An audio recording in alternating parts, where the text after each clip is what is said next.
Ce soir, il sera question de la Nouvelle-Calédonie entre 1939 et 1945. Nous avons le plaisir de recevoir Ismet Kurtovic au fond de la salle, historien, chef du service des archives de Nouvelle-Calédonie, qui nous proposera un diaporama illustrant la vie des Calédoniens et des soldats alliés pendant cette période. Une façon de voir sous un angle différent la Seconde Guerre mondiale. Je le remercie d'avance pour ses commentaires éclairés et je vous donne rendez-vous juste après son intervention au cas où vous auriez quelques questions à lui poser. Je vous remercie.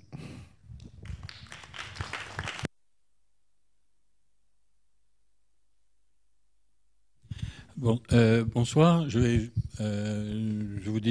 J'espère qu'à 7h30 on aura fini, pour vous dire. Et je vais vous proposer une série de photographies avec un commentaire. Je vous dirai d'où viennent les photos peut-être à la fin, comme ça on ne perdra pas de temps. Donc l'idée c'est de vous proposer des photos et un regard qui aillent avec l'ensemble des manifestations qui sont prévues au centre Chibao autour non seulement de la guerre, mais peut-être de ce que les Calédoniens en ont retiré et de ce qu'elle a fait ressurgir. Donc là, il y a cette magnifique exposition sur les Japonais calédoniens et leur histoire avant, après et pendant la guerre. Il y a l'exposition dans le couloir et ces photos, les documentaires. Donc l'ensemble forme un tout et ces photos s'inscrivent dans cela. Dans cette idée de montrer une guerre au quotidien. Vous savez qu'aujourd'hui, l'historiographie de la guerre s'oriente vers la guerre du citoyen. Et on considère que c'est quelque chose qui a été négligé. Donc, c'est ce que je vais essayer de vous montrer. Donc, les photos vont passer avec le commentaire. Puis quand ça sera fini, les photos passeront sans commentaire. Voilà. Alors...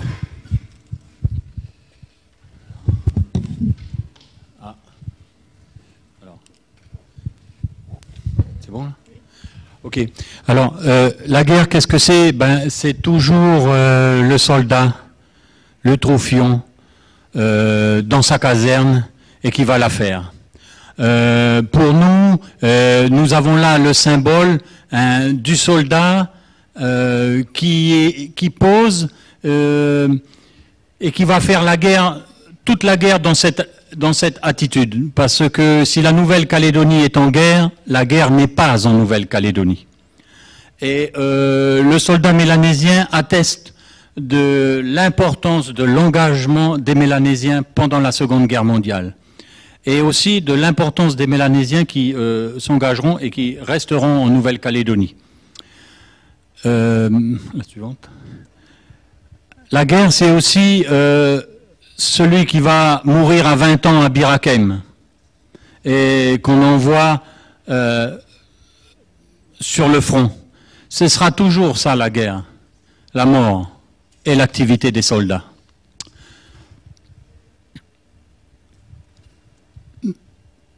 La guerre pour nous va commencer par l'entrée dans la résistance.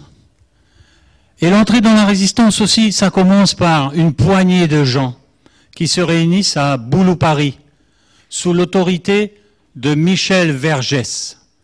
Et ces gens-là, voilà, ce sont eux, nos résistants. Ils sont réunis à Bouloupari ce jour-là pour préparer le ralliement. Parce que le ralliement de la Nouvelle-Calédonie à la France libre, c'est un coup d'État des Calédoniens, c'est une décision unilatérale. C'est un mouvement de masse préparé comme une opération militaire de commando. De tous les gens qui sont là, je crois qu'il reste M. Petre qui est ici. C'est lui qui m'a prêté cette photo. Et ça se déroule à Huitchambo et Madame de Vambé est ici. Et il manque deux acteurs de la résistance, dont M. Collen qui est à la poste. Donc le ralliement, il démarre là. Et ensuite, il devient une manifestation de rue, une vraie révolution populaire. Et c'est cette action de cette minorité qui lève la majorité et qui aboutit à faire rentrer la Nouvelle-Calédonie dans la vraie guerre, dans la résistance. sans quoi nous aurions connu la guerre des Antilles, ou la guerre comme en Afrique du Nord, ou même comme la flotte française à Alexandrie qui est restée sans agir pendant toute la durée de la guerre. Donc là, c'est une manifestation du ralliement dans les rues de Nouméa. Alors la guerre, pour nous, Calédoniens, c'est l'arme au pied. Hein. On voit là avec les deux matelots qui sont dans un bâtiment qui existe toujours, certains l'auront connu. Il me semble que ça, c'est la rue d'Austerlitz, qu'on dit à Nouméa, avec le parking Balland en face. Hein. Donc, il était probablement une sorte de quartier général de la marine. Donc, la guerre, c'est l'arme au pied pour les marins également. Et la guerre, c'est donc un enrôlement massif de volontaires, y compris mélanésiens, et qui ne pourront pas partir à la guerre parce qu'il n'y aura pas de bateau pour des raisons logistiques. Donc, encore une fois, en Nouvelle-Calédonie, la guerre, c'est pas de guerre. Donc, alors voilà Nouméa, une vue originale de la ville de Nouméa pendant... Là, on est en haut de la place des Cocotiers, hein, immeuble central. Là, le bâtiment existe toujours. Les gens sont à la caserne. La photo doit dater de fin 40, début 41. Et l'immeuble des messageries automobiles de la Nouvelle-Calédonie, qui est au coin de... qui existe toujours. Hein. Voilà, donc dans cette ville, rue de la Somme. Oui. Qu'est-ce que va être la période de 39 à 40 pour la Nouvelle-Calédonie? Eh bien, c'est un alourdissement des conditions de travail des populations asiatiques et des populations mélanésiennes qui seront sollicitées par réquisition du gouverneur de la France libre. Jamais auparavant dans notre pays, les conditions du travail forcé n'auront été si terribles qu'entre 1939 et 1941. Et donc, on s'en est une illustration dans un boyau d'une mine à Thiebagui. Et là, c'est des milliers et des milliers de travailleurs qui étaient concernés et dont les cadences de production ont été augmentées. Donc, entre 39 et 41, on est encore dans la Calédonie coloniale et ségrégationniste et où le travail, où la main-d'œuvre, où le travail peu mécanisé domine dans l'activité économique dominante, la mine. Donc, ces deux photos en couleur qui sont extraites d'un numéro spécial du National Geographic Magazine sont parlantes. Sous cet angle-là. Donc, la première année de guerre en Nouvelle-Calédonie, elle est terrible pour les populations laborieuses. On le voit partout dans la presse. Quant aux soldats, il y a une mobilisation, mais on attend de partir. Et on ne partira pas puisqu'il y aura l'armistice, survenu entre 39 et 41. Oui. C'est une Calédonie qui est encore un peu dans le 19e siècle. Cette photo est amusante parce que le monsieur porte une moustache à la Napoléon III. Oui, donc c'est une photo qui est prise du côté de Bondé.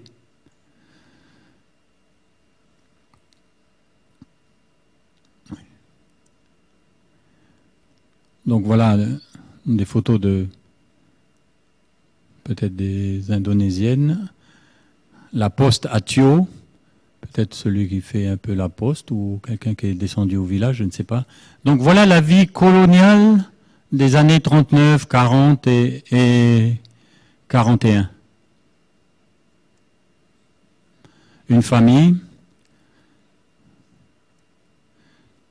une autre famille à la pêche. Donc c'est cette vie. Ceux qui la feront, c'est eux. Ceux qui partiront. Donc le bataillon du Pacifique, les marins FNFL, les Calédoniens qui, en France, se sont engagés dans la résistance, et les commandos SAS, j'oublie quelques personnes. Cette photo est rare. C'est la photo du deuxième contingent, en mai 43. Donc c'est une photo de Monsieur Félix Essartier, et donc à Sydney. Donc voilà notre deuxième contingent. Il n'y aura pas de troisième contingent. Les Calédoniens attendront de Gaulle les moyens pour un troisième contingent. Il y avait plus de 2000 hommes à la caserne qui attendaient, et ça ne se fera jamais pour des raisons logistiques principalement. Donc là,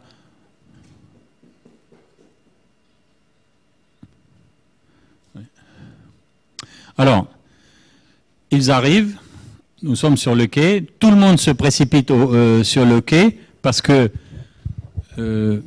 notre pays va se retrouver au centre des opérations militaires, en fait dans le front arrière des hostilités. Donc le point de ralliement, c'était le quai. Tout le monde venait au quai. Et là, on arrive. Alors d'abord, on arrive par la passe. Hein. Donc voilà un bateau militaire qui rentre dans la passe. Un avion, moi je ne suis pas assez spécialiste, peut-être qu'il ressemble au modèle qui a été restauré récemment et qui est à Magenta, de loin, comme ça je peux me tromper, on me corrigera. Et donc ça va être la porte ouverte de la Nouvelle-Calédonie à des dizaines et des dizaines et des dizaines de bateaux qui viendront ravitailler les troupes alliées en Nouvelle-Calédonie. Il y aura des mouvements dans la passe près du phare Amédée. Donc ils arrivent. Les premiers arrivés sont des Australiens. Donc des Australiens qui vont en brousse, vont reconnaître toute la brousse, et ce sont les premiers à recruter localement. Et ils vont recruter des guides mélanésiens pour tous les sentiers, repérer les points sur lesquels il faut installer une défense côtière. Et donc la Robin Force qui viendra à Nouméa sera connue, s'entraînera avant les combats de la jungle dans le sud-est asiatique et surtout transmettra sa connaissance du combat dans la jungle, comme disent les anglo-saxons, aux Américains. Ce sont les Australiens qui vont former les Américains au combat de la jungle. Ce sont les Australiens qui vont financer la mise en défense de la Nouvelle-Calédonie. Les canons sur le Wantoro, par exemple, l'équipement des soldats, et même les Australiens vont financer le ralliement. Et ils vont donner un financement et après ils vont nous faire une remise sur son remboursement. Donc on n'aura pas à le rembourser. Donc l'argent sera pas remboursé parce qu'il a été utilisé pour le ralliement. Alors cette photo est historique. C'est les premiers soldats américains débarqués sur le quai. Alors ça va être facile pour les reconnaître, c'est à cause du casque. Ils ont encore les casques anglais qui leur ont été remis pour la Première Guerre mondiale. Les soldats américains avaient des casques anglais lors de la Première Guerre mondiale. Et quand ils arrivent à Nouméa, ils ont ces casques. Et il y a très très peu de photos d'Américains en Nouvelle-Calédonie avec ces casques. En voici une, c'est pris le... Je me trompe du jour, je sais pas, le 8 mars, le 12 mai. 12 mars, voilà, 12 mars. Oui. Alors qui vient? Alors bon, des soldats, hein, voilà, c'est eux là. Des 200 000 soldats ont été ici pendant l'offensive des Salomon, 110 000 en moyenne, et sont restés jusqu'en 1947. Parce que la Nouvelle-Calédonie, on le verra, a eu des affectations militaires différentes. Donc, voilà les gens qu'ont rencontrés les Calédoniens. Voilà une autre photo dans leur tente. Et finalement, comme ce jeune homme sur la place des Cocotiers, nous, les Calédoniens, on était un peu submergés, minoritaires. Et Nouméa était un village français dans un camp militaire. Et donc j'ai trouvé que cette photo, elle symbolisait bien les choses. Bon, ben, quand on avait 10-12 ans à Nouméa, ben voilà le paysage quotidien qu'on avait sur la place des Cocotiers. On dirait qu'il y a une fanfare qui est en train de jouer. Et donc voilà, ce jeune homme a dû pendant 4 à 5 ans se mouvoir dans ce milieu. Une bonne illustration de ça se trouve dans le livre de Madame Arbulot qui s'appelle « La lune ne nous quitte pas toujours ». C'est un livre très très beau et qui raconte l'histoire d'un jeune homme pendant la guerre, justement. Notamment qui raconte ça. Il y a ça dedans. Donc j'ai pensé à ce livre en voyant cette photo. Alors, donc parlons logistique. Donc, on peut compter les bateaux, il y en a beaucoup. Il y en a eu bien plus que ça. Donc il faut se faire une idée que le port de Nouméa était le premier ou le deuxième après celui de San Francisco, en termes de fret. Donc c'est quelque chose de colossal. Les Américains avaient construit des wharfs dans le prolongement de l'usine de Doniambo, qui sont restés longtemps d'ailleurs, et sur lesquels les bateaux pouvaient s'amarrer et déverser leur cargaison. Ici aussi, donc c'est là qu'il y a eu l'explosion, là. Et aussi l'usine de Doniambo a eu une histoire mouvementée pendant la guerre parce que sa production a diminué au lieu d'augmenter. Mais tout de même, l'activité minière a été nécessaire et a permis à la Nouvelle-Calédonie de solder ses achats de ce qu'elle avait besoin, quoi, de son ravitaillement. Donc, il y a plein de photos, on voit plein de bateaux dans la rade, j'ai choisi celle-là. Alors, voilà Nouméa en pleine guerre. Donc, si vous vous amusez à parcourir dans le détail cette photo aérienne, hein, vous voyez que les équipements militaires sont partout. Là, c'est le bain militaire ici, partout. PLGC probablement là. Donc un peu là. Toutes les demi-lunes, là où il y a le musée aujourd'hui. Hein, toutes les demi-lunes, il en restait une jusqu'il y a peu de temps ici. D'accord. Il y avait aussi un wharf en face là de l'hôpital là. Bon, il y avait la SLN ici. Après, on verra tout à l'heure à l'extérieur de la ville de Nouméa. Donc, voilà déjà une première implantation sur la ville de Nouméa.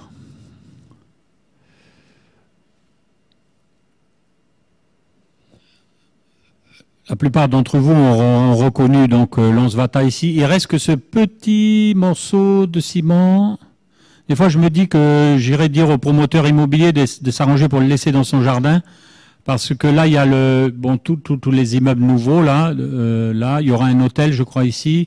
Là, on est derrière le Nouvata, à peu près. Et là, l'Île-de-France est ici, n'est-ce pas? Là, c'est la rue Maurice-Lénart, le magasin Océania, je crois, par ici. Donc voilà, et ce bâtiment est assez étonnant, hein, dans son énormité matérielle.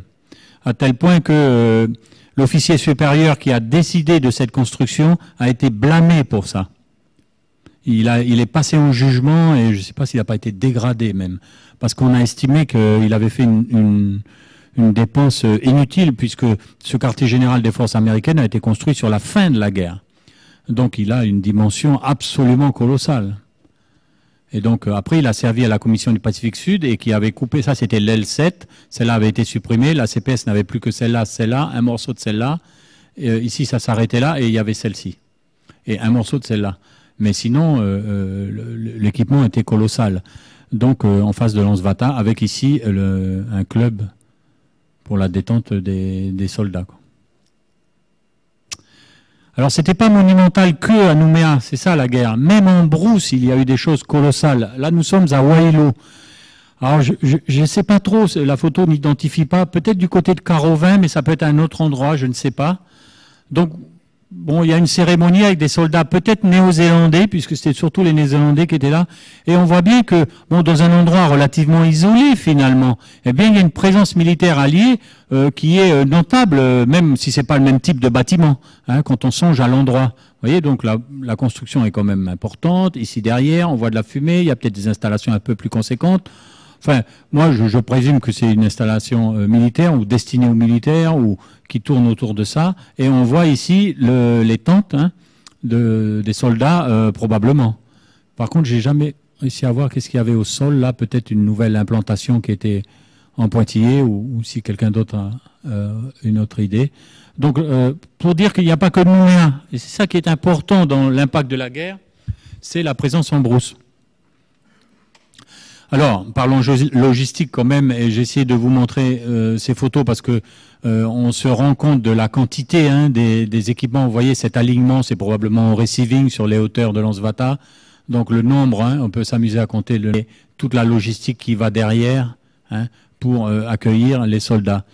Alors la Nouvelle-Calédonie figurez-vous que le grand spécialiste de la présence américaine, je vais vous faire court, en Nouvelle-Calédonie, est un historien du Minnesota. Et quand je lui ai demandé comment ça se fait, quelqu'un du Minnesota, qui est quand même un endroit qui n'a pas de lien avec la Nouvelle-Calédonie, s'intéresse à la Nouvelle-Calédonie, il m'a dit parce que en regardant l'histoire de la Seconde Guerre mondiale et de la guerre du Pacifique, il s'aperçoit que la Nouvelle-Calédonie est la plus grande base américaine en dehors des États-Unis, les deux fronts confondus, en continu. Et nous avons dû cela aux différentes affectations de la Nouvelle-Calédonie, qui était d'abord une base d'offensive pour les Salomon, et ensuite a été une base pour entraîner les soldats et reposer les soldats, et une base logistique de transition, si vous voulez. Donc, à cause de cela, les Américains sont restés en Nouvelle-Calédonie jusqu'en 1946 à plusieurs dizaines de milliers quand c'était le moins. Donc de là l'importance de la Nouvelle-Calédonie aux États-Unis. Donc voilà, encore un exemple d'équipement là-dessus. Là, on se rapproche encore. Vous voyez, par exemple, ça, c'est intéressant. J'arrive pas à savoir où on est là. C'est peut-être Nouville. J'ai pas réussi. Là, je me suis demandé. Ou peut-être le Receiving, ou l'Onsvata, baie des Citrons. Là, ce serait le surf ici, là. Le surf ici, non. Baie des Citrons là-bas, ou le contraire. Enfin, je sais pas. J'ai pas réussi à trouver. Hein. Alors, vous voyez les caisses à eau là. Pourquoi il manquait jamais d'eau? Il y a des vieux Calédoniens qui disent toujours pour les Américains, on n'a jamais manqué d'eau. Ils mettaient des caisses à eau partout. Donc, et là, on voit l'alignement de tentes, hein, c'est assez considérable, impressionnant. Ici aussi, et là, on voit là, donc, un cinéma-théâtre comme il y en avait 52 dans la ville et dans la Calédonie. Là, bon, l'Onsvata, hein, on dirait l'Onsvata, là, la Pointe-Magnin, et donc Blaise Pascal ici, on pourrait dire ça. Bon, c'est une proposition, je crois que c'est à peu près ça. Ça, c'est la clinique de Magenta? Peut-être, je sais pas. J'ai pas reconnu cet endroit-là, mais ça, c'est l'Onsvata. Pour en bas, la photo est tronquée, je vous prie de m'excuser. Bon, c'est un site analogue avec l'écran, là. Oui. Alors là, c'est l'icône. Qu'est-ce que c'est qu'une base militaire américaine dans une île du Sud-Pacifique, dans l'esprit des gens, pendant la guerre du Pacifique? Ben voilà, c'est ça. C'est-à-dire, donc, vous voyez, la photo, elle est admirablement composée. La plage, l'alignement sur la plage, les bâtiments pour tout le monde. Il y avait des terrains de basket ici, quelque part. Et donc, cette photo, elle est absolument synonyme. C'est une icône, voilà la route, là, qui existe encore aujourd'hui, quoi. Mais elle se situe... Il y a une deuxième photo aussi hein, qui circule, qu'elle est prise plutôt sous cet angle où on voit encore de l'Onsvata, mais il y a plus de tentes et il n'y a pas encore ces bâtiments. Ces photos sont plutôt de 45-46 de la baie des Citrons. Il reste un morceau de dalle par ici, là, j'ai vu ça dimanche, là, il y a encore une dalle qui est restée. Peut-être cette chapelle. Tiens, voilà une chapelle ici, là. On cherchait des plans pour la chapelle de Ploum, parce qu'elle est aujourd'hui défigurée. Voilà un modèle de chapelle. Oui. Donc la logistique, c'est aussi, là par exemple, c'est le port de Népouy. Et c'est un Liberty Ship à Népouy. Qui donc, près de Népouy, il y avait l'aéroport international de la plaine des Gaillacs. On n'atterrissait pas à Tontouta à cette époque. Madame Roosevelt est arrivée à la plaine des Gaillacs, PDG, à la plaine des Gaillacs, et les gouverneurs arrivaient à la plaine des Gaillacs, les ministres, les sénateurs américains, tous les hommes politiques néo-zélandais, australiens qui venaient visiter les troupes arrivaient à la plaine des Gaillacs, et donc les bateaux déchargeaient donc toute la logistique de cet aérodrome. Donc à Népouy aujourd'hui, il reste des bois un peu dans l'eau. C'est en face du port actuel, hein, en face du port actuel. Donc qui voit ça? Qui voit tout ça qu'on a vu, nous? Bien, donc, les familles calédoniennes qui assistent à ça, qui vont participer à ça, qui vont se montrer industrieuses, dynamiques, qui vont savoir tirer profit de la présence alliée, voilà une famille à Bourail. Donc, à ce moment-là, les gens sont pauvres. La société de la Nouvelle-Calédonie, elle est non seulement ségrégée, mais divisée en classes sociales. les fractures sociales sont énormes, les inégalités énormes, quelles que soient les ethnies. Donc, voilà comment les gens nous voyaient, quoi, les photographes. Ça, c'est une famille à Nouméa. Attends, on revient en arrière. Pardon. Voilà. Donc, bon, je vous ai montré une famille de Brousse, une famille à Nouméa. Okay. Et je pense que là, c'est du côté de Saint-Louis. La photo n'est pas, le lieu n'est pas donné, mais c'est une famille aux alentours de Nouméa. Donc, voilà les personnes qui vont, bon, qui vont essayer de tirer parti de cette situation. Alors, on peut en tirer parti de plusieurs manières. Donc voilà, là, dans une tribu, en brousse, on commence à rassembler sur le bord de la route, par famille, sa production agricole. Ensuite, on regroupe plusieurs familles près de la route, hein, et on attend le camion qui arrive pour acheter les productions des habitants, et qui sont considérables. Donc l'agriculture, qu'elle soit européenne ou mélanésienne, a ravitaillé les armées, y compris la caserne à Nouméa. On dit dans le journal que les soldats sont contents parce que les camions sont arrivés de tel endroit, chargés de légumes et de fruits, etc. Et donc voilà, là on a des soldats néo-zélandais, donc qui ont été acheter leur production. Là on voit des ananas, mais surtout des bananes, et qui vont donc nourrir les soldats. Donc tout le monde s'est montré capable de tirer profit, chacun avec ses moyens, dans sa position dans la société coloniale de l'époque. Et on a pu aussi vendre de la paille. Et dans la légende de cette photo, le soldat néo-zélandais met la paille. Il avait appris ce mot parce que sans doute que les gens venaient ou on leur demandait de la paille et tout. Donc, pour construire tous les bâtiments que faisaient les Néo-Zélandais et les Américains en matériaux du pays. Et je crois que vous voyez dans la vitrine qui a été installée par la médiathèque, là, une brochure qui indique comment on construisait les bâtiments avec des matériaux, avec des végétaux. Donc ce commerce-là était important dans toute la Calédonie. Donc voilà un couple qui va vendre sa paille, quoi. Et donc là, c'est donc un colon qui, lui, va venir... alors celui-là, il vient prendre la poubelle du camp néo-zélandais pour ses cochons. Donc, qui ensuite, il va revendre aux troupes néo-zélandaises. Donc cette photo, elle est typique de la Calédonie agricole qui a eu des relations commerciales avec les Américains. Les Néo-Zélandais, en l'occurrence. Parce que ça, c'est à Bourail. Et donc, on va produire avec les moyens de l'époque. Hein. Je ne veux pas dire qu'il n'y avait pas de tracteurs, hein, parce que justement, les armées alliées vont prêter des tracteurs, louer des tracteurs.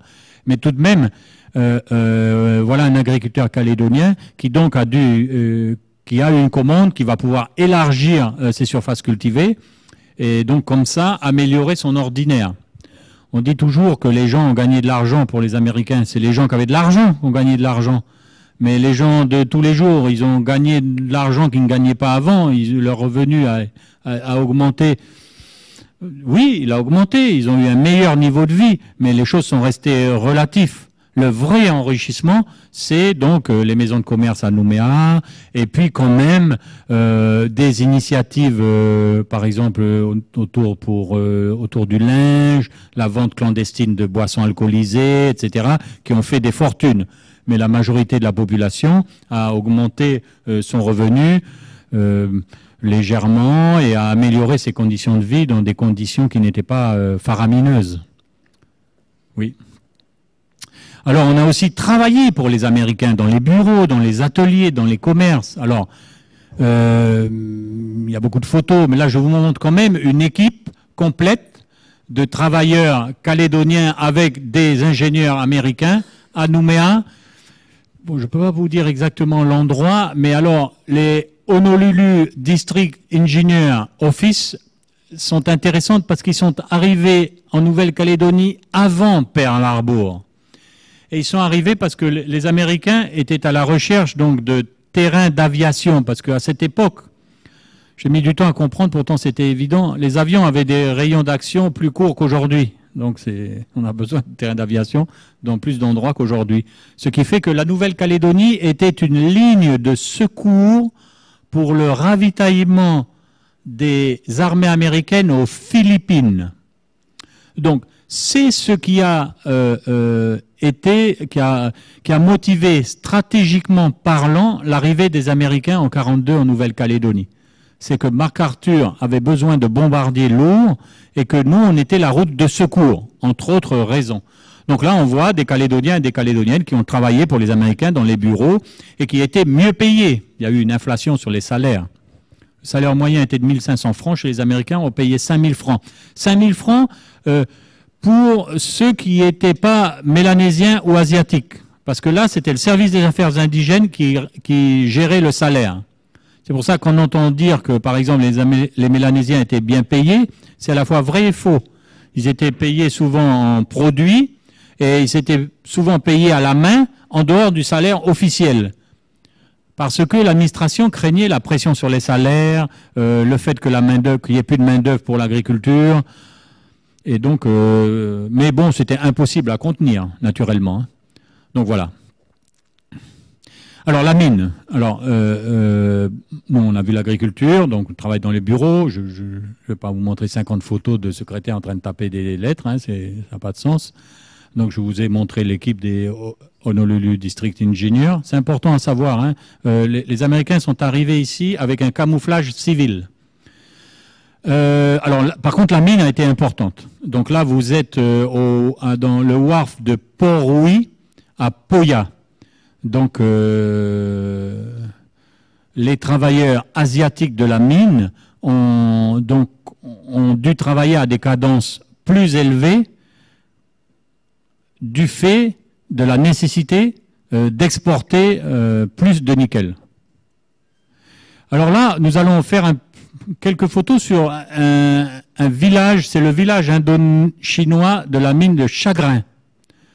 Je pense que c'est ça, suivant les profils de montagne, on va me corriger, quelqu'un dans la salle connaît bien l'endroit. Donc voilà à quoi pouvait ressembler un village minier des travailleurs indo-chinois pendant la guerre et même avant, naturellement. Et la vie à Chagrin, voilà une scène de la vie quotidienne à Chagrin pendant la guerre.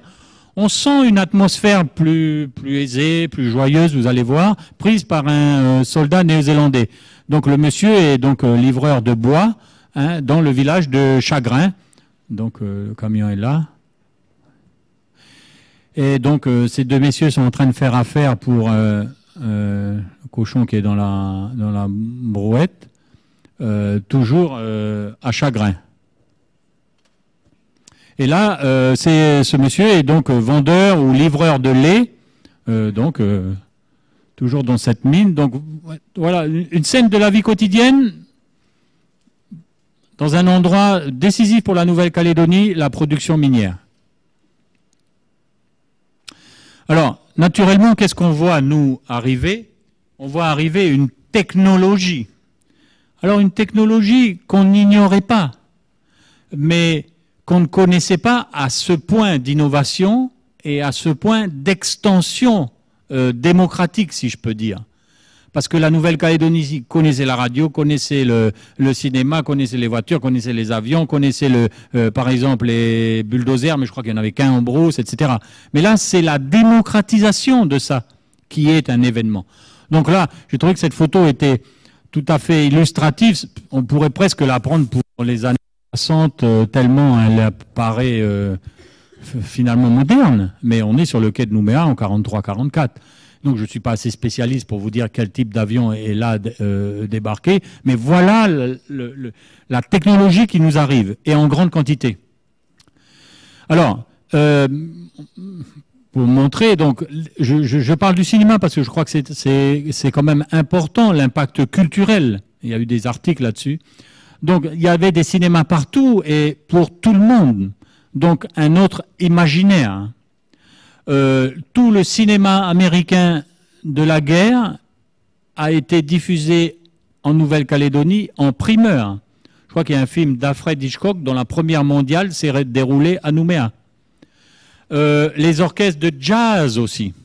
Je me souviens avoir discuté avec un Calédonien qui était batteur de jazz qui me disait qu'il avait appris un mouvement de batterie, moi je suis pas connaisseur, mais ça a un nom, par un batteur américain, quoi, qui l'avait créé, etc. Donc il y a vraiment on répand ce progrès-là, oui. Là, c'est tout le matériel qui est nécessaire à la sécurité sur le quai. Donc il y a aussi, par exemple, ce sont les Américains qui nous enlèvent tous les rats de Nouméa. Hein, quand ils arrivent, Nouméa est infesté de rats. Et donc, pour dire que cette préoccupation de la sécurité, de la santé, de la prévention, je ne dis pas qu'elle n'existait pas, mais elle va se généraliser. Et voilà, cette photo désigne ça. On est fiers de montrer tout l'équipement pour la sécurité. Alors, je ne saurais pas vous le décrire, hein, je prie de m'excuser, mais bon, voilà, je ne peux pas vous dire plus. Oui. Donc, alors, bon, la technologie pour les routes ici, c'est un concasseur pour la caillasse. Parce que ça pourrait être aujourd'hui ce tracé de route, hein, mais on est en 43-44. Donc on nous fait des routes de standard avec des moyens. Vous voyez la hauteur là, c'est pas un homme à la pioche qui a fait cette hauteur. Donc ce sont des machines et cette largeur. D'ailleurs, on reprochera aux Américains. Après, les élus disent oui, mais les routes, c'est bien d'avoir des belles routes, mais c'est trop cher à l'entretien. Parce qu'à cette époque, il y avait une voiture toutes les heures. Donc nos élus déploraient ce réseau routier qui était surdimensionné dans un sens. On en a là un exemple. Vous voyez. Et bon, ben, naturellement, le coltarage. Hein, donc, on coltarait les routes. Et le coltard des Américains. Alors, on a beaucoup parlé du coltard parce que j'ai lu quelque part qu'il restait 11 000 fûts de coltard. Et en fait, ils les ont laissés, les fûts. Donc, pendant des années et des années, les travaux publics de Nouvelle-Calédonie ont utilisé ces fûts de coltard. De là, toujours enfin bon, jusqu'à ces dernières années, maintenant ça c'est oublié, cette histoire du coltard, des Américains et tout, ça vient de ce stock-là. Donc là, on voit que un truc banal, mais c'est ça aussi la guerre, oui. Et la quantité industrielle d'équipements, alors là, des pneus, des voitures, des moteurs, qui étaient acheminés parce que nous étions une base logistique. Donc nous avons été une base offensive, une base logistique et une base R&R, ça veut dire Rest and Restore pour les soldats, et ça pendant des années. Donc voilà par exemple, c'est l'essence pour les avions. Donc il y avait comme ça partout, vous voyez un peu là, hein, parce que des escadrilles, des centaines et des centaines d'avions à ravitailler en huile, en carburant, en graisse. Et nous avons eu donc, je vous disais, ça ce sont des bombardiers B-25 à la plaine des Gaillacs. Et donc les premiers bombardiers 25 ont atterri à Nouméa. Les Jeeps, la première fois qu'ils ont été utilisés, c'est en Nouvelle-Calédonie. Donc au point de vue de la technologie militaire, on a été un terrain d'entraînement et un laboratoire en quelque sorte. Donc là, vous voyez, sur un terrain qui n'est pas trop bien agencé ni même surfacé, on a le bombardier le plus lourd de cette époque. Donc là, c'est la blanchisserie industrielle de Dimbéa, parce qu'à Dimbéa, il y avait une blanchisserie industrielle. Donc voilà, des scies énormes pour, vous avez vu tous ces bâtiments alors tout le bois n'était pas coupé ici, ça arrivait en préfabriqué, mais certains l'étaient. Et notamment au col de la Pirogue, à la baie des Pirogues, là, toute la forestière a été réexploitée. Donc aussi des équipements radioélectriques à la pointe, puisque la Nouvelle-Calédonie était au centre de la télécommunication des armées alliées. Ouais, la suivante. C'est bon, la suivante. Et il y avait à Nouméa aussi la radio. C'était la radio de l'ensemble des forces armées, Mosquito Network. Et donc, Je pense que c'est peut-être dans le bâtiment qui était derrière la mairie, ça, ou à la bibliothèque Bernheim. En tout cas, il y avait là les speakers, les grands chroniqueurs de radio, les chanteurs, tout ce que l'armée américaine a fait en termes de radiodiffusion était présent à Nouméa et émettait depuis Nouméa sur l'ensemble du Pacifique Sud-Ouest. Donc voilà le studio. Pas le studio, mais voilà encore un autre équipement. Devant, là, vous reconnaissez le mur qui est toujours là. Bon, ça, c'est les établissements de Tsutsui. Et là, c'est Ménard, je crois. Là, aujourd'hui, il y a un grand bâtiment. Ils ont conservé la façade. Hein. Donc, c'est une photo connue. Hein. Je m'excuse pour celle-là. Elle est assez connue. Elle montre bien la technologie. Et donc, les gens qui étaient devant tout ça, quoi, surtout qui étaient partout, c'est ça. Il y avait quand même 900 postes de radio à Nouméa et deux stations émettrices. Hein, il y avait Radio Nouméa et Radio Pacifique. Oui.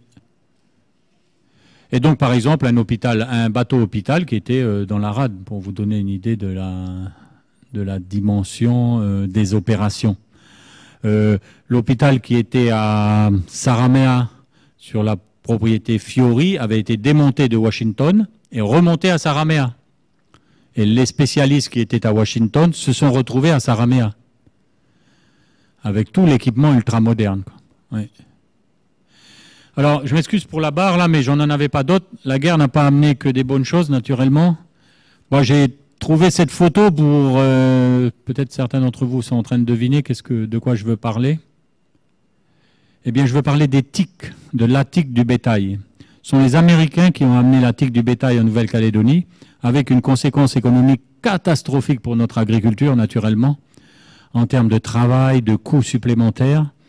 Et pourtant, les vétérinaires calédoniens, le service de l'agriculture avait prévenu leurs homologues américains, avait exigé la quarantaine, mais le général Patch a refusé en disant, enfin, il a craint l'arrivée des Japonais, il a invoqué l'urgence et les chevaux et les mules n'ont pas été mis en quarantaine, ce qui a eu la conséquence néfaste que chacun connaît.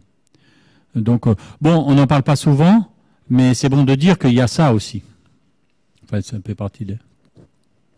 Et donc, les Calédoniens aussi ont vu une armée où la ségrégation était en train d'être abolie et ne l'a pas été. Donc, on lit parfois que les Mélanésiens, voyant que dans l'armée américaine des Noirs commandaient des Blancs, ont eu l'idée de s'émanciper.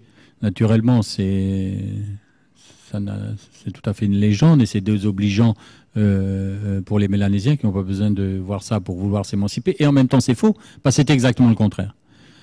Donc, et c'est bien dit dans l'interview du grand chef de Watom, dans le numéro que Moivet a consacré aux Mélanésiens et aux Américains.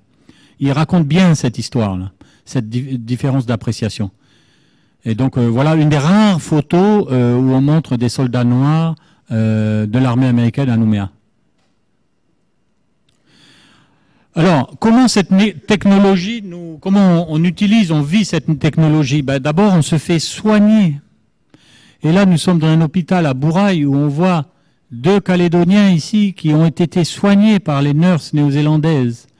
Combien ont eu la vie sauve? Combien ont guéri de ceci, de cela, ont évité quelque chose de grave, une infirmité, un handicap, grâce aux équipements hospitaliers alliés? C'est énorme, cet impact. C'est énorme. Et là, cette photo montre bien ces 2 jeunes personnes là en convalescence quelque part à Bourail. Il y avait un hôpital néo-zélandais. Et bon, ben voilà les enfants des écoles qui bénéficient donc des soldats qui sont venus jouer néo-zélandais, un air de banjo avec un accordéon. C'est à Koné, je crois. Et le cinéma qui ne reste pas à Nouméa, et donc qui va en brousse, et tout le monde profite de ça, et c'est encore là l'armée néo-zélandaise. Les Néo-Zélandais ont été jusqu'à 18 000 en Nouvelle-Calédonie. C'est beaucoup, hein. C'est beaucoup. Et en même temps, ils se sont entendus avec une certaine facilité avec la population. à certains égards beaucoup mieux que les Américains. Et donc ça c'est un championnat du monde de boxe qui se déroule à Nouméa. Donc au niveau des loisirs, quoi. Et donc beaucoup de Calédoniens ont boxé des Américains. Et donc il y avait là vraiment des contacts entre les compagnies qui avaient des boxeurs. Et les combats étaient suivis par des centaines et des centaines de personnes. Et donc, voilà un exemple de combat. Il y en a eu beaucoup. Ouais. Donc là, on est peut-être sur le terrain de basket de la baie des Citrons. Je ne suis pas certain, parce que là, ça monte. Mais en tout cas, bon. Donc, un match de basket à Nouméa. L'autre fois, dans une interview, Gabriel Païta disait qu'il avait joué au baseball avec les Américains quand ils étaient là. Donc, ils ont vu ce jeu à ce moment-là. Oui. Donc voilà un autre monde qui arrive, si vous voulez. Un autre monde qui arrive, d'autres loisirs. On va se frotter à ça. Donc tout ça, c'est des photos qui sont prises à Nouméa. Et donc voilà l'intérieur on pourrait dire ça s'appelait un club, le club de la Croix-Rouge ou le mess des officiers, ou etc. Donc à Nouméa, et donc des Calédoniens, des Calédoniennes sont là, et donc partagent avec les Américains, quoi. Et partout, et partout. Et donc voilà une vue générale de tout à l'heure, on avait une vue comme ça de l'endroit. Hein. Et donc là, vous voyez la demi-lune et l'ampleur de. Bon, il y a donc un spectacle. Et ça, c'était tout le temps. Donc de là, une ouverture d'esprit de tout le monde. Les Américains ont dégourdi les Calédoniens, si vous voulez. Et donc, les gens se lient avec des familles et se prennent en photo. Et voilà donc un ensemble de Calédoniens pendant la guerre. J'ai trouvé que cette photo était assez typique de cet esprit pendant la guerre. Elle est prise par un soldat américain en fin 45, début 46. Je ne sais pas où elle se trouve. C'est peut-être dans les environs de Nouméa, parce qu'il a été surtout à Nouméa. Donc on a là, voilà, des fois on se rapproche un peu plus près, donc on prend en photo quelqu'un pour qui on sympathise plus, et donc voilà, sur la Jeep devant un camp, donc des liens secrets. Au total, 140 Calédoniennes vont se marier avec des Américains, Australiens ou Néo-Zélandais. Et donc voilà 3 mariages là au temple protestant, je dirais, à Nouméa fin 45. Et donc les soldats américains vont s'intéresser à la Nouvelle-Calédonie. Il y en a qui vont prendre des photos, il y en a qui vont écrire des poèmes, certains vont peindre des tableaux, d'autres vont réfléchir à la situation en Nouvelle-Calédonie, publier des articles. Donc ça, c'est un photographe de grand talent qui s'appelle Arthur Lavigne, et qui, à ce moment-là, commence à prendre des photos qui ont un caractère qui dépasse celui de la guerre, naturellement. Hein. C'est des photos artistiques. Et donc, finalement, tout change parce que les populations jusque-là dominées dans la situation coloniale vont avoir un nouveau statut avec la guerre. Grâce à leur travail, grâce à un regard nouveau qu'on porte sur eux. Je trouvais que ça symbolisait ça de façon un peu anecdotique. Hein. Donc, voilà les paquets de cigarettes dans la main. Hein, donc, et le soldat, c'était un soldat néo-zélandais, ça se passe à Bourail. Et donc voilà, on flâne en ville, l'atmosphère est différente. Il y a plus de liberté, bien que l'abolition de l'indigénat soit de 46, c'est bien avant 46 que l'indigénat n'a tout simplement pas pu être maintenu pour des raisons matérielles. Les gens faisaient ce qu'ils voulaient. Hein. parce qu'ils avaient les moyens matériels de le faire, et ils avaient donc voilà, une scène de la vie dans les rues de Nouméa.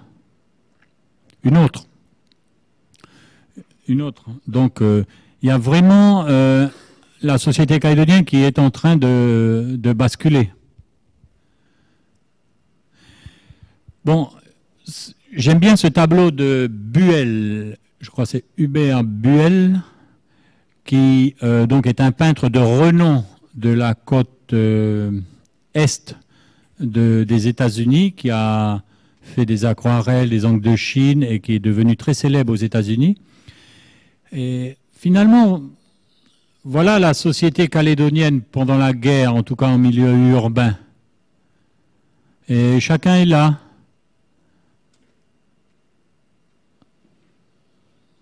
Et puis bon, il y a une atmosphère joyeuse et c'est parfaitement croqué, quoi. Je trouve qu'il y a cet esprit de la guerre qui est bien là et qui va caractériser la période qui vient. Alors c'est la victoire, en fait, la victoire. Il y a un grand match de football américain là où se trouve aujourd'hui le Ramada. Il y avait un grand terrain là dans l'arrière du Ramada. Et donc avec plusieurs milliers de personnes si on en juge par les photos. Et là, il y aura des danses traditionnelles mélanésiennes et des corsos fleuris et toute la population de Nouméa sera là pour célébrer la victoire. Et donc là, il y a vraiment finalement une sorte de convivialité, de rencontre à la fin de la guerre à Nouméa. Alors, cette photo, les Calédoniens vont comprendre le sens, l'ont compris avant le monde entier, c'est-à-dire que la puissance dominante de l'après-guerre, c'est les États-Unis d'Amérique, et dans les États-Unis d'Amérique, l'armée. Donc dans cette guerre, dans cette photo, on a la guerre froide qui va s'annoncer en pointillé, et on a la puissance américaine qui a été côtoyée ici tous les jours. Cette photo est prise à Nouméa. Donc, le gouverneur, à la fin de la guerre, donc, adresse un message au haut commandement allié qui va finalement sanctionner cela, même si la France, et ça n'a pas été facile, a conservé sa souveraineté ici. Donc là, on voit bien, la photo est symbolique, le gouverneur Jacques Talec, on pourrait dire à l'ombre du drapeau américain, je ne vais pas jusque-là, mais donc il adresse finalement les remerciements de l'État pour vis-à-vis des armées alliées pour avoir permis à la Nouvelle-Calédonie de rester dans la sécurité, dans la prospérité et symboliquement pour l'ensemble de la métropole. Donc c'est sur la place de la Police, vous avez reconnu là le restaurant qui existe toujours. Voilà. Et donc, après la guerre, il y a des élections, et ce sont pratiquement les dernières élections où le monopole du pouvoir dans ce pays est exercé par les Européens. Parce que c'est ça c'est la photo du Conseil général élu en février 1945. C'est la première assemblée française élue. La guerre n'est pas finie, et les Calédoniens votent. Donc c'est le Conseil général qui est dominé par la gauche à l'époque. On reconnaît M. Palladini, M. Janson, le père Bussy, M. Bonneau, M. Augias, M. Debien, M. Loucheron, je crois. Je ne suis pas sûr pour lui. Donc c'est ça qui va être fini après la guerre. Le monopole du pouvoir en Nouvelle-Calédonie par la population européenne. Donc, cette photo symbolise l'après-guerre, c'est-à-dire la fin de la société ségrégée et le mélange de l'ensemble des Calédoniens. Et il a été expérimenté avant la guerre, et c'est pour ça qu'il sera obtenu aussi facilement après la guerre, parce que les choses sont passées comme ça pendant la guerre. Donc ça, c'est la dislocation de la foule après les cérémonies de la victoire. Ça, c'est la route qui n'existe plus aujourd'hui parce que la bibliothèque Bernheim fait ça. Attendez, voilà, fait ça devant là. C'était la rue du gouverneur Soto aujourd'hui, au bout là-bas. Maintenant, ça s'arrête là, il me semble. Là, c'est la rue de Sébastopol, ici. Et donc, voilà l'après-guerre. Mais la guerre, c'est toujours ceux qui sont morts à la guerre. Et donc, c'est toujours le soldat du début qui s'est fait descendre. Et la guerre, c'est la mort, naturellement. Voilà le cimetière néo-zélandais à ses débuts. La Nouvelle-Zélande est un pays qui a décidé que ces morts de la guerre du Pacifique resteraient enterrés en Nouvelle-Calédonie. Donc, cette partie de la commune de Bourail est... d'ailleurs, je crois, appartient à l'Angleterre, et donc est une partie importante de l'histoire de la Nouvelle-Zélande, parce que elle a décidé, contrairement aux Américains, qui ont amené tous les corps de leurs soldats à Honolulu, de les laisser là. Et voilà, c'est vraiment le tout début du cimetière, vous voyez, parce qu'aujourd'hui, il y a des tombes partout ici, partout derrière, hein, et donc on est peut-être à la fin de la guerre, mais les morts qui étaient ailleurs, dans le Pacifique, vont être amenés là. Et donc, c'est ça la guerre, hein. C'est toujours le soldat dans sa caserne ou le soldat qui va mourir. Voilà, je vous remercie.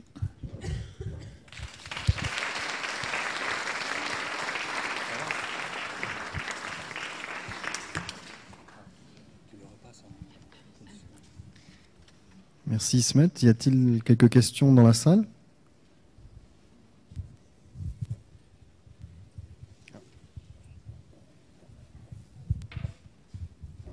Oui, bonjour Ismet, merci. En ce qui concerne la langue qui était parlée à cette époque-là, est-ce qu'on parlait l'américain, est-ce qu'on parlait français pour que toutes ces communautés se comprennent?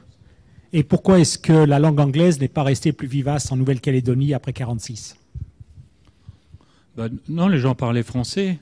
Les gens parlaient français, ils ont eu besoin de l'anglais courant.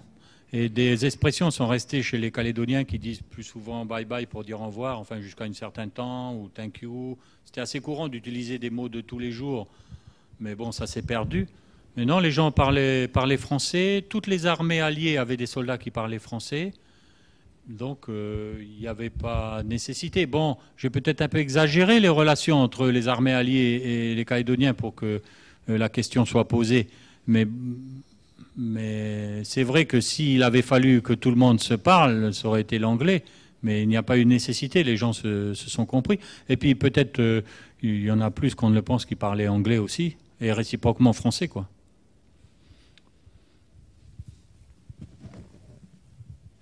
Et bon, je continue là, toujours sur... bon, c'était le dollar qui était roi, hein, qui était devenu le franc CFP pendant cette période. Alors, deux choses. Bon, c'était le dollar, les gens commerçaient en dollars, bien sûr, les prix étaient en dollars, mais vous pourriez commercer en francs si vous voulez. Là, il n'y avait pas de franc CFP, il y avait seulement un franc qui avait gardé la parité du franc français au moment de l'armistice. Parce que Churchill avait dit que les colonies françaises qui restent aux côtés de l'Angleterre, l'Angleterre continuera à leur acheter leurs francs à la parité avant l'armistice. Alors, la vraie naissance du franc CFP, elle est là. C'est-à-dire que nous, pendant la guerre, pendant que le franc métropolitain se dévalue du fait de la guerre, nous, notre franc, il reste à la parité d'avant-guerre, si vous voulez. Ce qui fait que ça reste quand même un franc fort. Mais le vrai franc CFP, c'est Noël 25 décembre 1945, je crois, hein, qu'il est pour la première fois créé. Ensuite, sa parité va varier. Donc, la Calédonie utilise beaucoup le dollar. La Calédonie utilise un franc qui a une cote élevée. Et par contre, la Nouvelle-Calédonie, chose ahurissante, va refuser d'utiliser le franc que le général de Gaulle, Pleven, lui propose de la France combattante. C'est-à-dire que c'est très curieux. Vous lisez un télégramme, messieurs, dames, veuillez changer votre monnaie et utiliser le franc de la France combattante en Nouvelle-Calédonie. Le Conseil général se réunit, il refuse. Il n'a pas confiance dans ce franc. Et il y a un télégramme du général de Gaulle qui dit je regrette que le Conseil général de la Nouvelle-Calédonie ait refusé. Donc, s'il y a un élément de souveraineté, c'est bien la monnaie. Et nous, on a utilisé un franc qui avait cours nulle part ailleurs. Sans compter le dollar, naturellement, les gens utilisaient le dollar, quoi.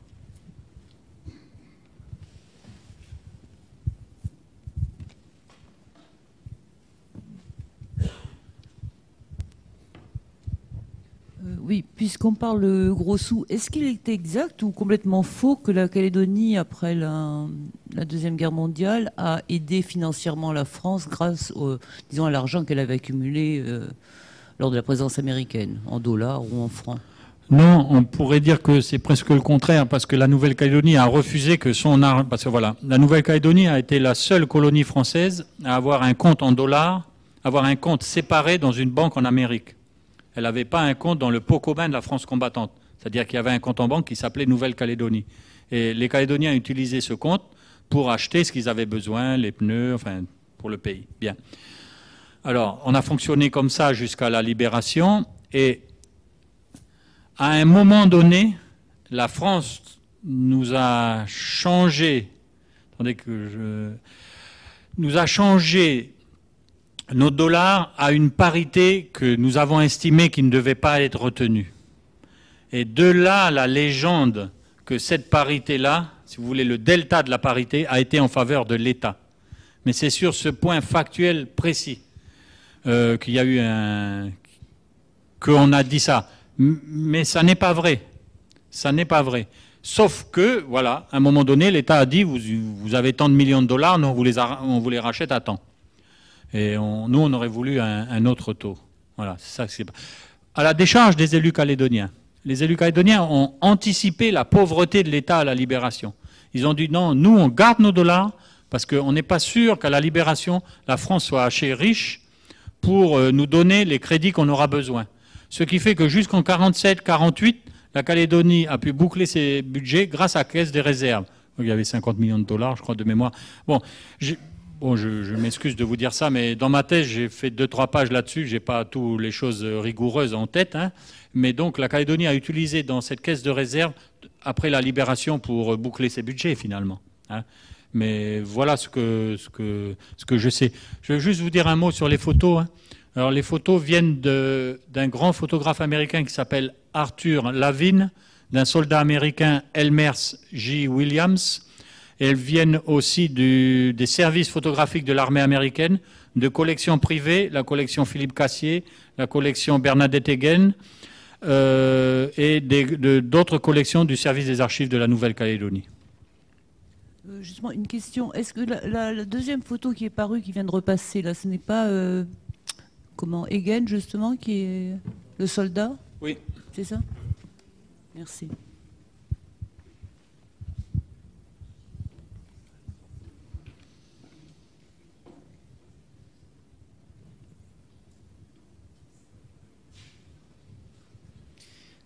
Tout à l'heure, vous avez évoqué la TIC qui avait été apportée. Vous pouvez nous en expliquer un peu plus, parce que je ne connais pas du tout les ravages que ça a pu faire. Oui, alors, enfin, nous avons un article qui fait l'histoire de l'introduction de la TIC en Nouvelle-Calédonie, qui a été publié par le professeur Judy Bennett, qui est de l'université d'Otago en Nouvelle-Zélande, dans une publication, je crois, qui existe à la médiathèque du Centre Chibao, qui est en anglais. Je dis ça pour ceux qui s'intéressent de façon spécialisée à l'introduction de la TIC. Eh bien, je crois qu'il y avait la TIC en Australie et que les chevaux et les mules de l'armée américaine ont transité à Melbourne, ou dans Queensland, pardon. Et donc, c'est là que la TIC a été contractée.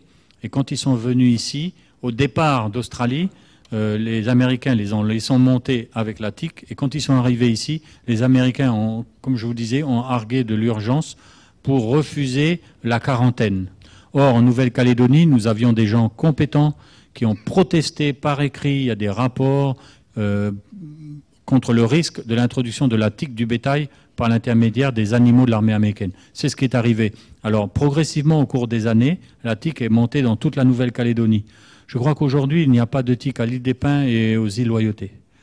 Peut-être à Bélep aussi. Mais à l'île des Pins, il n'y a pas de TIC. Donc, ce qui fait que tout le travail d'élevage a été bouleversé pour les Calédoniens.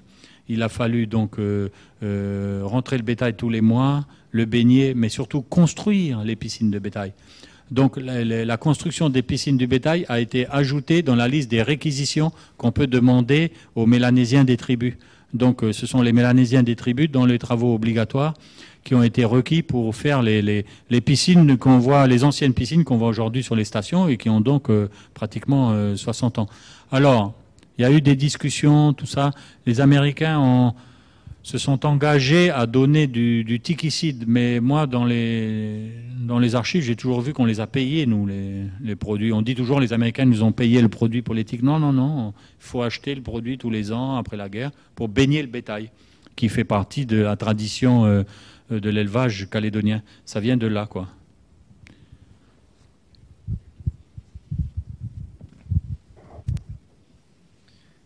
Moi, j'avais une question concernant la société Le Nickel.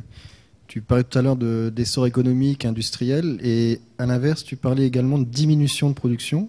Est-ce que tu peux nous en dire un peu plus là-dessus? Oui, c'est bon.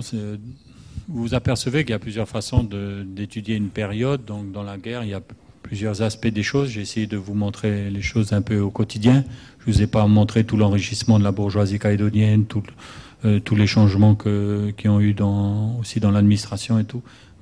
Pour la mine, c'est très difficile à dire, mais il se trouve, c'est très curieux que quand on regarde les chiffres, la production de métallurgique en Nouvelle-Calédonie a baissé. Alors elle a baissé pour des raisons objectives. C'est-à-dire que les travailleurs, ils désertaient parce qu'ils allaient gagner de l'argent dehors de la mine.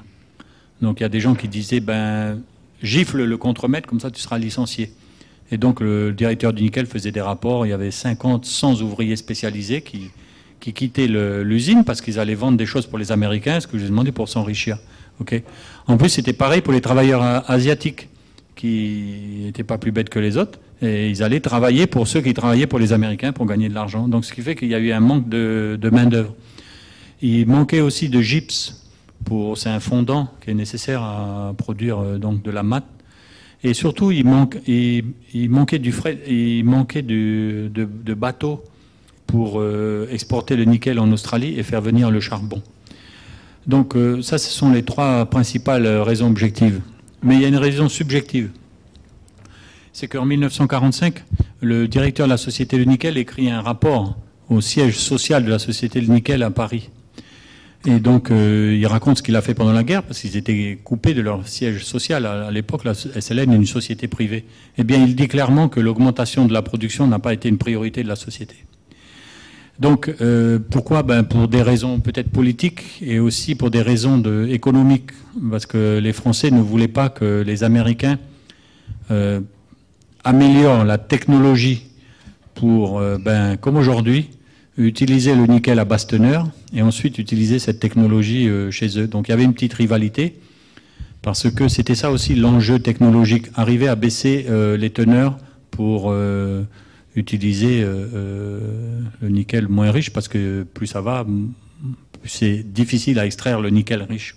C'est la dynamique de la situation d'aujourd'hui, puisque aujourd'hui on arrive à extraire, si j'ai bien compris, dans le sud, quand il y aura 1% de nickel, on pourra quand même exploiter de façon rentable, ce qui est assez extraordinaire. Ça veut dire que 1% d'une chose, on arrive à extraire 1% d'une chose.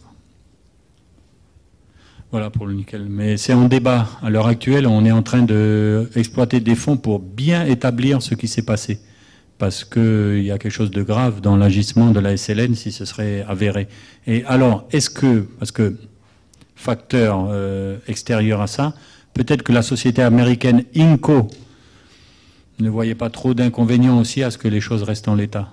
Ce qui est contraire, parce que parallèlement à ça, il y a les rapports de l'armée américaine qui se désolent, qui disent mais comment ça se fait, ils produisent rien.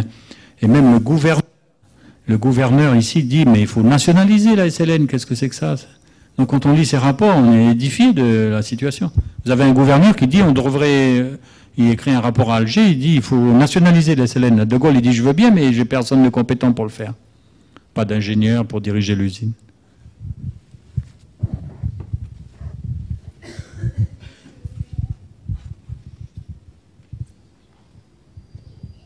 À propos de gouverneurs, en fait, de politique, moi j'aimerais savoir quelle était la situation institutionnelle ou politique de la Calédonie à cette époque-là. Certains parlent parfois de no man's land. Là, vous avez parlé de gouverneurs qui ont référé à Alger. Alors, est-ce à dire que la Calédonie était gouvernée en quelque sorte par De Gaulle, enfin par la France libre, ou quelle était la situation donc administrative, politique à cette époque? En principe, la Nouvelle-Calédonie dépendait de l'autorité qu'elle s'était choisie, c'est-à-dire le régime de la France libre. Donc, si vous voulez, notre chef de l'État, c'était De Gaulle. Notre ministre des colonies, ça a varié. Hein, ça a été Pleven, Giacobbi, plusieurs ministres de la France libre, quoi, hein, de la France combattante, qui nous nommaient les gouverneurs et tout. Bon, ça, c'est la situation institutionnelle. On avait un secrétaire général, tout. Okay. Mais dans la réalité, la Nouvelle-Calédonie s'est comportée presque comme une colonie quasiment indépendante. Et même presque anarchique, puisque à une époque, notre conseil général, qui composait 12 membres, dans une année, s'est réuni que quelques fois, quelques jours, et ils étaient 4 ou 5. Donc les autres, ils étaient, on ne sait pas. Si vous voulez, on était dans un pays où vraiment l'administration a fonctionné, parce qu'elle peut fonctionner, le secrétariat général, tout ça, mais la direction du pays, je ne vais pas dire qu'elle était inutile, mais il y avait une telle abondance, une telle auto-organisation dans le secteur privé, quoi. C'est très curieux de lire que des rapports des fonctionnaires qui disent mais on ne peut rien faire, il n'y a plus rien, les gens font ce qu'ils veulent, ils désertent les bureaux, les fonctionnaires sont mal payés. Donc voilà, mais nominativement, politiquement, on dépendait quand même de la France libre. Et puis bon, ce que je vous dis là a pu durer 2 ans et demi. Et puis à tel point que même un jour, un télégramme arrive ici de Gaulle. Où est le gouverneur?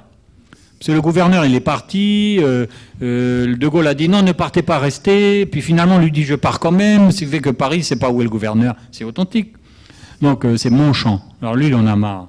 On a marre d'ici, puis il dit toujours des gros mots, il se fait engueuler par les conseillers généraux. J'ai une lettre d'un conseiller général qui était là, qui a dit qu'il a été chagriné par les propos tenus vis-à-vis du gouverneur. Vous pouvez imaginer ce que c'est. Bon, bref, c'est pour vous dire que c'était très particulier la Calédonie, et donc beaucoup de hauts fonctionnaires en ont gardé un souvenir. Mais bon, malgré tout, c'est la France libre, et donc la souveraineté de...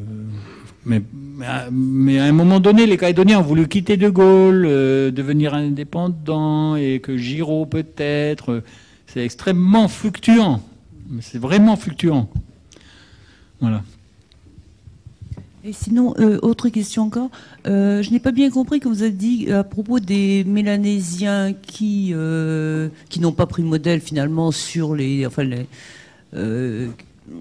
soldats noirs américains, mais vous avez parlé au contraire. Alors je n'ai pas bien compris ce que vous avez voulu dire. Non, c'est vrai qu'on entend dire que l'armée américaine donc était une armée où on pouvait voir des noirs commander des blancs. Ça n'existait pas, ça c'est dit.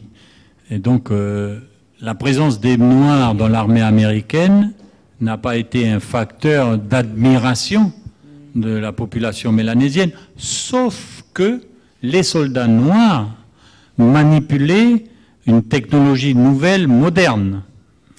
C'est bien entendu, c'était des soldats, etc. Donc on a une armée ségrégative. Et ça se voit. Oui, c'est ça. Donc, mais on entend lire, comme ça se lit, écrit encore, je dis que... Voilà, c'est tout. Cependant, dans une maison de quartier à Montravel, j'ai vu que un vieux Kanak disait que pour la première fois, il s'était senti traité comme un homme et non pas comme un Kanak. Oui, c'est juste que c'est exactement ce que j'ai dit pendant toute la conférence dans son esprit. C'est-à-dire que dans la Seconde Guerre mondiale, les populations dominées de ce pays avaient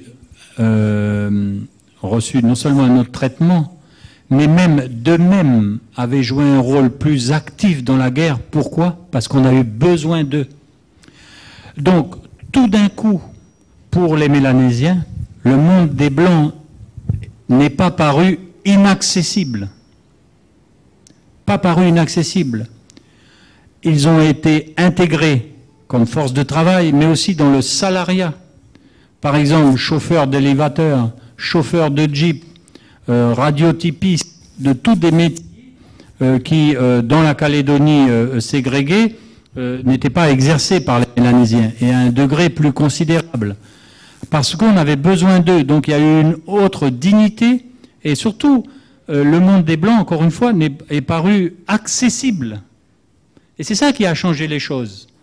Donc, quand ce monsieur dit pas traité comme un Kanak, c'est pas traité de façon dévalorisée. Donc il y a eu une nouvelle dignité de facto, et après de juré après la guerre, mais ça c'est une autre histoire. Donc on le voit, c'est palpable, quoi.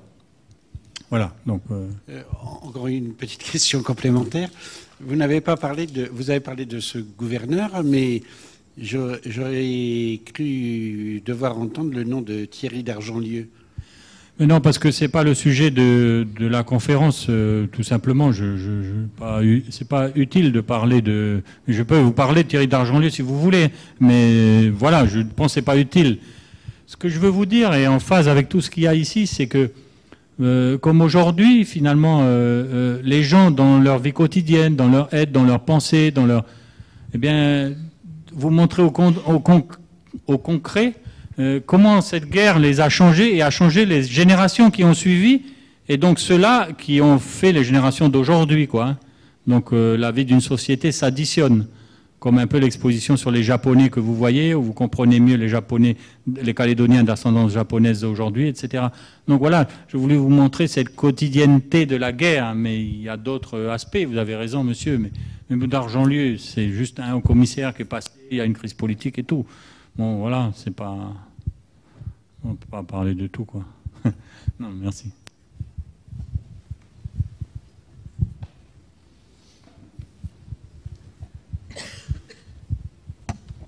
N'y a-t-il pas eu, à cette période, vu l'importance de la présence américaine, des velléités de mettre la main mise sur l'économie, la politique, enfin la gestion du pays lui-même? Par les Américains. Par les Américains. Alors, cette question a été traitée dans le menu. Je préfère vous dire ça parce que l'histoire c'est compliqué, on peut pas. Dans le menu, si vous voulez vraiment vous y spécialiser, par un historien australien qui s'appelle Charles Wicks, et vous trouverez les références de son article, je pourrais vous les donner après si vous voulez. En gros, je résume. Oui, c'est vrai que les Américains voulaient prendre possession de la Nouvelle-Calédonie jusqu'en 1945. Oui, c'est vrai que De Gaulle avait vu ça et il le savait. Oui, c'est vrai que c'est ça qui a conduit De Gaulle à être très méfiant vis-à-vis des Calédoniens, c'est-à-dire nous, en se disant que eux, ils peuvent s'allier avec les Américains et prendre l'indépendance de la Calédonie finalement.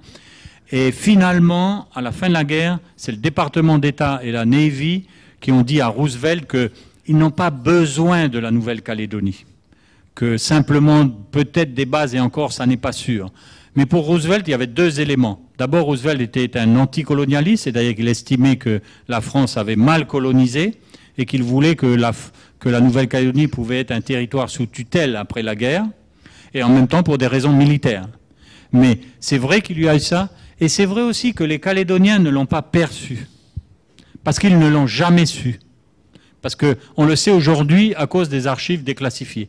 Donc, ce que je vous dis en quelques secondes est démontré dans le menu et dans sa progression dans le temps dans cet article. Mais c'est vrai qu'il y a eu cette velléité.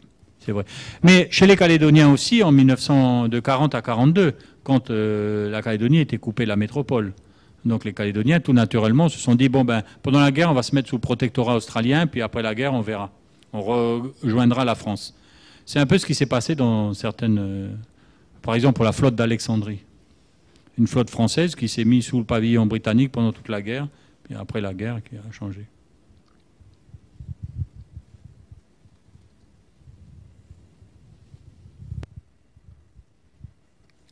Est-ce que quelqu'un d'autre souhaite intervenir dans la salle ?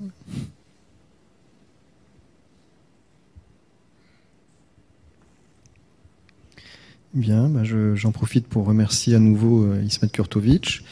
Je vous rappelle que l'aventure continue, si je puis dire, concernant la Seconde Guerre mondiale, puisque le 8 septembre, vous pourrez assister en salle Sicilien au second volet de projection intitulé « La guerre du Pacifique en images ».